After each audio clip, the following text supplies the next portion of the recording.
York's classic rock, Q104.3.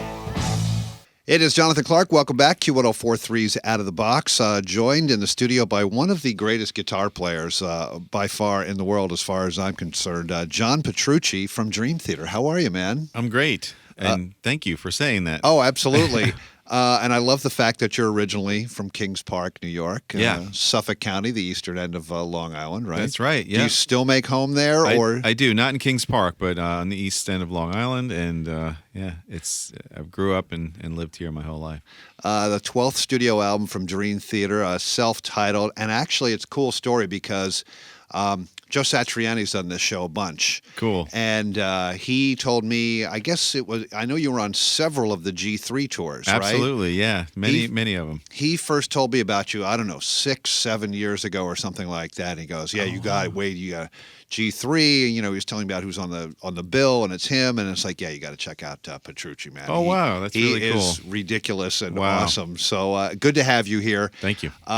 Dream Theater is what some people like to call progressive metal. Yeah. And if that is the case, what bands led you down that road, like to sort of play the guitar the way you do and write songs the way you do? Sure. Well, I mean, I could illustrate exactly, where that title comes from. I mean, as far as progressive, I guess different people have different kind of bands that best represent that. But for me, it was always Yes. Like when I listen to Yes, that's Steve like Howe. Steve Howe.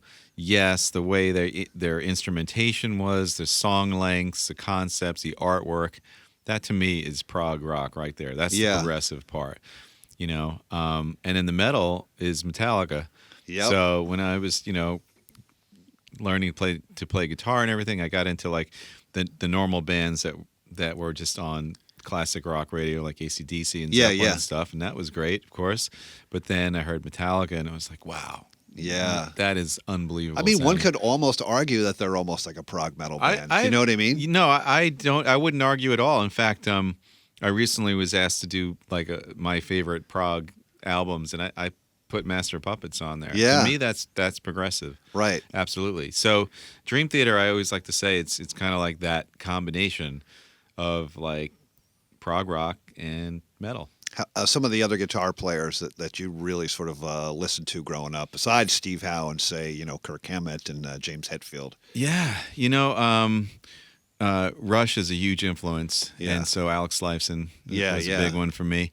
How about Alan Holdsworth? Yeah, absolutely. Yeah. It was kind of like as I started playing guitar when I was 12, and guitar is one of those instruments that's really hard to play in the beginning, and to get your hands to do what they're supposed to do. But then once you start to get the hang of it, it becomes progressively easier. Do you remember the first song that you could like play note for note, cover song on the guitar? What was the first song? The very first song that I ever tried to play, it was Hey Hey My My. Oh, okay. Yeah. I was like Neil Young? Yeah, my friends were having a jam session and they're like, "Hey John, play this." And I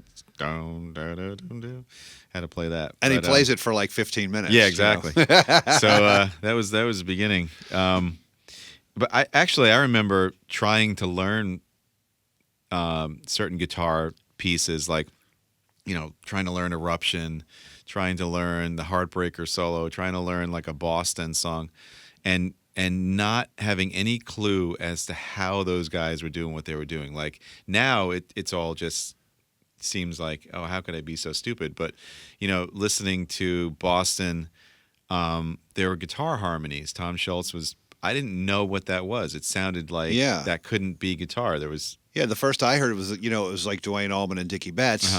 And then, you heard Tom Scholz doing harmonies with himself, like in the studio. So, right. Yeah.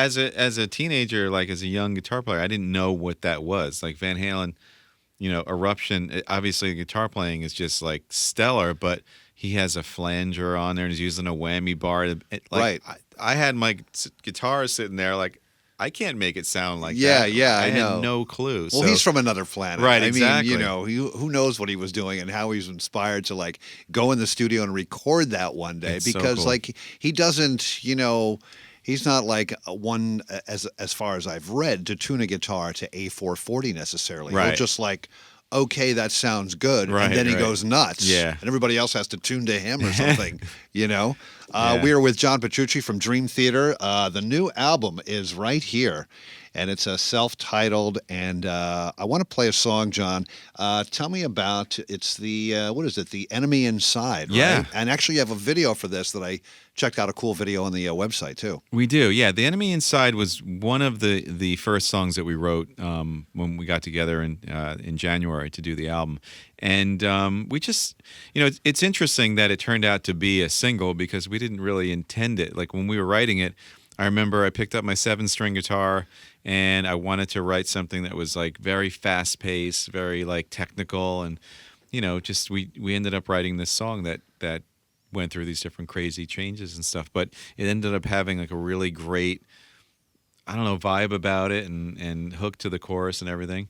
And that sort of frantic and anxiety driven sound made me think of the topic, which is PTSD, which is post-traumatic stress disorder. And when we were writing the album, a lot was going on. I mean, the Boston bombings had just happened. Yeah. It was kind of like in the national conversation, like, and I did some more research on it. I've always been interested in diseases of the mind and things like that. Just it's so interesting. Our album 6 Degrees of Inner Turbulence is all about that. Yeah. But anyway, to make a long story short, I started to write it about how it affects our vets that have experienced intense and horrific battle and how they come back. At the beginning of the video, you have a line about that says something, and say what that line is about the statistics of people compared to dying in battle as opposed to coming over here after the war. And what is that? It says, says, we were like lucky enough when we had the video made. The director got in touch with the military to get real footage and things like that, and through that. They got connected with Save a Warrior organization, which is an organization that helps vets and active duty military cope with PTSD and really try to prevent suicide, because that's ultimately, if you go to their site, it says that statistic, which is something ridiculous, like more vets have been killed due to suicide than that died in Iraq and Afghanistan. That's combined. incredible. That blew me away. I never knew that. That's so sad and unbelievable. So, when we were writing the song, just talking about the riff, yeah, I had no idea what this would develop into. Right. And it's really cool the way that kind of happens in life, and the connection, I think, is really cool. It's John Petrucci from Dream Theater, the new album, self-titled, the 12th studio album from the band. And tell me about maybe playing in New York. I know you got like a crazy European tour all planned for this fall and early part of winter, but you'll be back doing something in New York City around the spring, I think, something like that? Yeah, that's correct. We have our tour for this album begins in January. If you're in Portugal, then come to the show. Wow. Okay. Yeah, it starts there, and it'll last several weeks through January and February and early March, and then springtime we'll be here. So look out on our site dreamtheater.net for tour dates coming soon. So that they haven't been announced yet, but they will be very shortly, and that'll be in the March-April time. Awesome. John, thank you so much for stopping by. Yeah, it's my pleasure. Thanks for having me. You got it. Cool.